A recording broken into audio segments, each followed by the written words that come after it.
The pandemic has had a variety of effects on market trends and desires. So let's take a look at the industry's current status. Hey!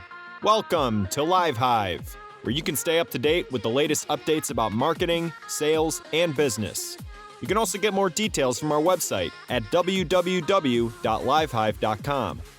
The Lumberyard gaming engine from Amazon is now open source, July 6. Under the newly formed Open 3D Foundation, Amazon's Lumberyard gaming engine is now available as an open source project. The Apache 2.0 license was used to make it open source. Amazon announced the other founding members of O3DE, including Adobe, Huawei, Niantic, and Red Hat. The Linux Foundation oversees the move, which is intended to accelerate developer collaboration on 3D game and simulation technology. It's a nice, though perplexing, new stepping stone on Amazon's oft-misguided foray into game development.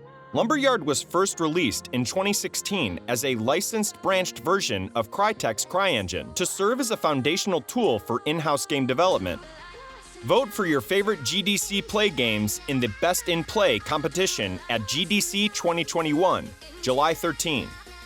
Every year, the attendees at GDC Play provide you with the opportunity to play a variety of exciting and intriguing games that showcase the future of the video game industry.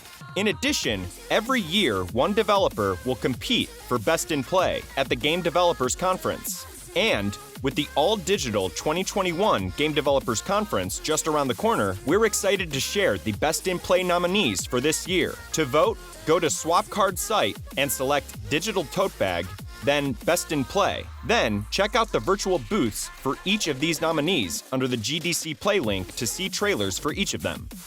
Timber Games is a Canadian studio founded by Sumo Group and Pipeworks, July 13. Sumo Group is moving into Canada with Timber Games, a new company managed by Joe Nichols, a former Maxis VP and general manager.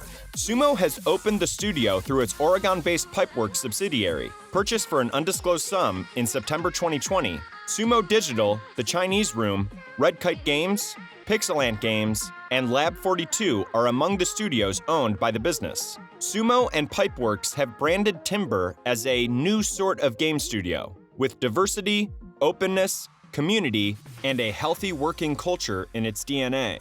The new division will concentrate on action-adventure and simulation games. As studio president, Nichols will oversee Timber support. Fellow co-founders Zoe Curnow and Jeff Coates named production directors. Curnow and Coates have both worked on high-profile projects, with the former most recently serving as production director at Gears of War producer The Coalition, and the latter having a long list of art and directorial credits on titles like Company of Heroes and Dead Rising. Netflix has hired a former EA and Facebook executive to head up its new game division, July 14. According to Bloomberg News, Netflix has hired Mike Verdu, a former Facebook and Electronic Arts executive, to manage the company's gaming section. This news comes after speculation in May that Netflix was searching for a top executive to help launch an Apple Arcade-style gaming bundle.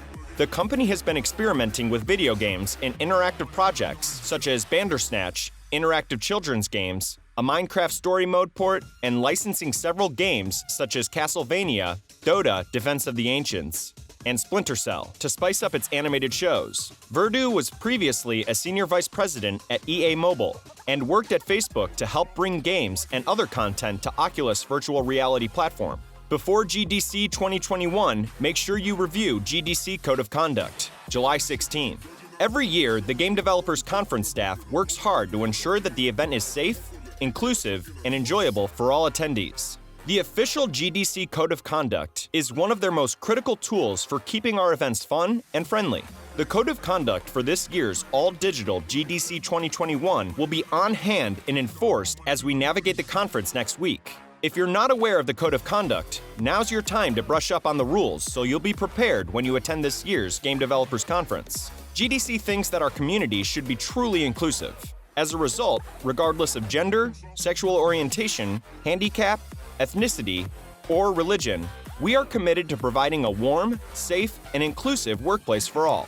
Their expectations for participant behavior and the repercussions for bad behavior are outlined in his Code of Conduct. All sponsors, volunteers, speakers, attendees, media, exhibitors, and other participants are invited to join us in making the conference a safe and enjoyable event for all.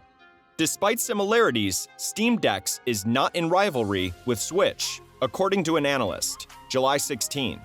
Valve's new Steam Deck product, which we learned about yesterday, is a portable game device that can run high-quality PC games and is priced between $400 and $650. That sounds a lot like what folks were expecting from the Nintendo Switch after a generation jump. However, despite their similar, but analysts believe the two devices will target quite different consumers. The essential point to highlight here is that the Valve Steam Deck should not be considered as a direct competitor to the Switch, stated Matthew Bailey, senior analyst at Gamasutra research partner Media.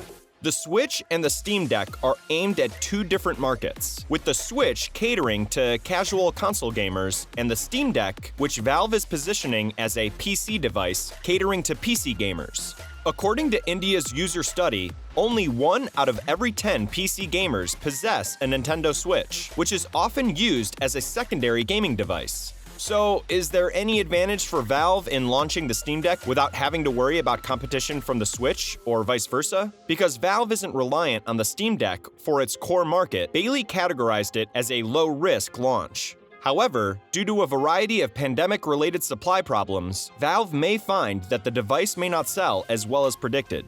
With this year's presentation, learn about GDC's ambition to enhance its environmental and social effects. July 16. The organizers of the All-Digital Game Developers Conference on July 19th to 23rd would like to announce several initiatives at GDC 2021 that will have a beneficial social and environmental impact on the game development community and the world. For years, the GDC team has worked to ensure that it is establishing a safe space for everyone, encouraging marginalized voices and working in the industry, and lowering the event's carbon footprint to make it more suitable. The Steam Deck's pricing was awful, according to Valve CEO Gabe Newell, July 16. Valve CEO Gabe Newell said that determining the correct pricing point for the Steam Deck, the company's new console, was difficult. The Steam Deck, officially announced yesterday, is a portable Steam device that lets users access their entire Steam library just like any other PC. The Steam Deck, according to Valve, can handle the newest AAA games in a very efficient power envelope. And the company plans to sell the new console for as little as $399 when it releases later this year. At launch, 3 Steam Deck variants will be available for $399 to $649, with each offering several storage options and extra features such as anti-glare etched glass. Newell told IGN that it was vital to be extremely aggressive to win over consumers, that pricing performance was one of the critical variables in the mobile market when explaining how Valve arrived at those price points. The Steam Deck will be available for pre-order starting at 10 a.m. PDT today, with delivery set for December 2021.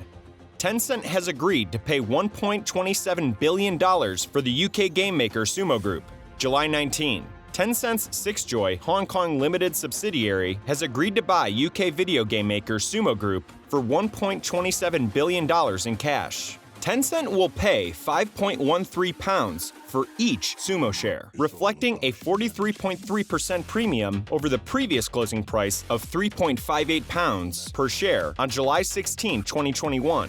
In November 2019, Tencent purchased a 10% investment in Sumo Group, which owns and operates several developments and work-for-hire studios, including Sumo Digital, The Chinese Room, Red Kite Games, Pipeworks, Atom Hawk, and Timber Games. Sumo Group has worked on high-profile video games such as Sackboy: A Big Adventure, Little Big Planet 3, Snake Pass, Crackdown 3, and Little Orpheus, and employs over 1,200 employees in 14 studios across 5 countries. The Sumo board thinks, as a result, the Tencent purchase is in the company's and shareholders' best interest and intends to recommend that shareholders approve the agreement unanimously.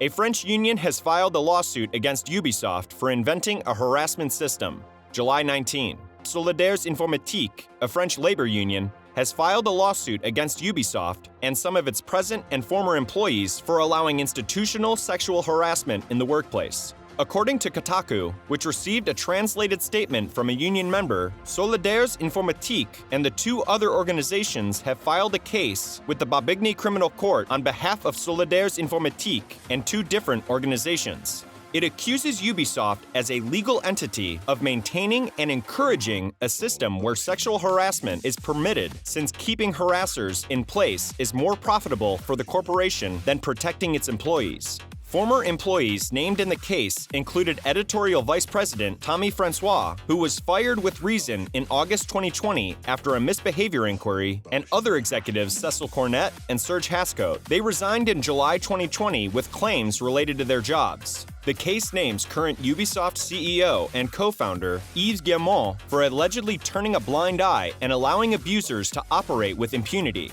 "We believe that as a manager, he was required to be notified," said Maud Beckers, a lawyer representing the victims. "He is responsible for the company's human resource policy."